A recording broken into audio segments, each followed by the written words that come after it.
Hi friends, ഇന്ന് നമുക്ക് ചോറിൻ്റെയും ചപ്പാത്തിയുടെയൊക്കെ കഴിക്കാൻ പറ്റിയ നല്ല ടേസ്റ്റി ആയിട്ടുള്ള വഴുതനങ്ങ കറിയുടെ റെസിപ്പി നോക്കാം.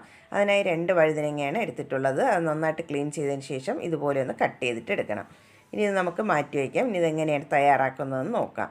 അതിനായി ഒരു പാൻ സ്റ്റൗവിലേക്ക് വെച്ച് ചൂടായി വരുമ്പോൾ അതിലേക്ക് 1.5 ടേബിൾ സ്പൂൺ വെളിച്ചെണ്ണ ഒഴിച്ചു കൊടുക്കാം. വെളിച്ചെണ്ണ ഇവിടെ ചൂടായി വന്നിട്ടുണ്ട്. ഇനി അതിലേക്ക് 2 സവാള സ്ലൈസ് ചെയ്തത് ചേർത്ത് കൊടുക്കാം.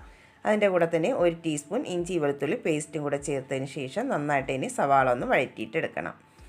സവാള ഇവിടെ നന്നായിട്ട് ഇനി ഒന്ന് വഴറ്റിയെടുത്തിട്ടുണ്ട്. ഇനി അതിലേക്ക് ഒരു തക്കാളി കട്ട് ചെയ്തെടുത്തിട്ടുണ്ട്, അതും കൂടെ ചേർത്ത് കൊടുക്കാം.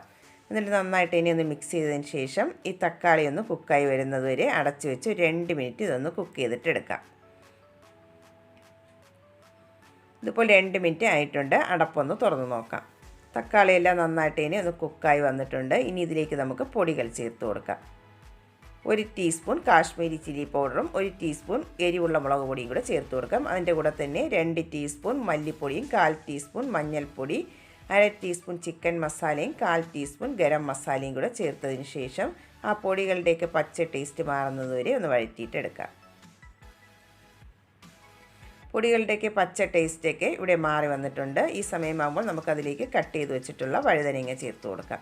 അതും കൂടെ ചേർത്തതിന് ശേഷം 1 മിനിറ്റ് നന്നായിട്ട് തന്നെ എല്ലാം കൂടെ ഒന്ന് മിക്സ് ചെയ്തിട്ടെടുക്കാം. നന്നായിട്ട് മിക്സ് ചെയ്തെടുത്തിട്ടുണ്ട്. ഇനി അതിലേക്ക് വേകാൻ ആവശ്യമായിട്ടുള്ള വെള്ളം ഒഴിച്ചു കൊടുക്കാം. ഞാനിവിടെ 1 കപ്പ് വെള്ളമാണ് ഇതിലേക്ക് ഒഴിച്ചു കൊടുക്കുന്നത്. എന്നിട്ട് നന്നായിട്ട് തന്നെ ഒന്ന് മിക്സ് ചെയ്തതിന് ശേഷം ഇതൊന്ന് അടച്ച് വെച്ചിട്ട് ആ വഴുതനങ്ങ കുക്കായി വരുന്നതുവരെ ഒന്ന് വേവിച്ചിട്ടെടുക്കാം.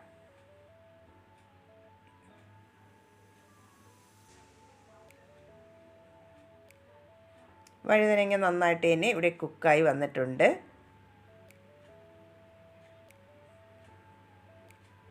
കുറച്ച് ഉപ്പിൻ്റെ കുറവുണ്ട്, അതും കൂടെ നമുക്ക് അതിലേക്ക് ചേർത്ത് കൊടുത്ത് നന്നായിട്ട് തന്നെ ഒന്നും കൂടെ ഒന്ന് മിക്സ് ചെയ്തിട്ടെടുക്കാം. ലാസ്റ്റ് അതിലേക്ക് നല്ല കട്ടിയുള്ള 1/2 കപ്പ് തേങ്ങാപ്പാലും കൂടെ ചേർത്തതിന് ശേഷം നന്നായിട്ടൊന്ന് മിക്സ് ചെയ്ത് ഈ കറി ഒന്ന് തിളപ്പിച്ചിട്ടെടുക്കണം. കറിയുടെ റെഡി ആയിട്ടുണ്ട്. ഇനി നമുക്കിതിലേക്ക് കടുക് താളിച്ച് ഒഴിച്ചു കൊടുക്കാം. അതിനായി ഒരു പാൻ സ്റ്റൗവിലേക്ക് വെച്ച് കൊടുത്തിട്ടുണ്ട്. അതൊന്ന് ചൂടായി വരുമ്പോൾ അതിലേക്ക് 1 ടേബിൾ സ്പൂൺ വെളിച്ചെണ്ണ ഒഴിച്ചു കൊടുക്കാം. വെളിച്ചെണ്ണ ഒന്ന് ചൂടായി വരുമ്പോൾ 1 ടീസ്പൂൺ കടുകിട്ട് ഒന്ന് പൊട്ടിച്ചിട്ട് എടുക്കണം. അതിനുശേഷം നന്നായിട്ട് പൊട്ടി വന്നതിന് ശേഷം 4 വറ്റൽമുളക് കട്ട് ചെയ്തും കുറച്ച് കറിവേപ്പിലയും കൂടി ചേർത്ത് നന്നായിട്ടൊന്ന് മൂത്ത് വന്നതിന് ശേഷം അത് നമുക്ക് കറിയിലേക്ക് ചേർത്ത് കൊടുക്കാം.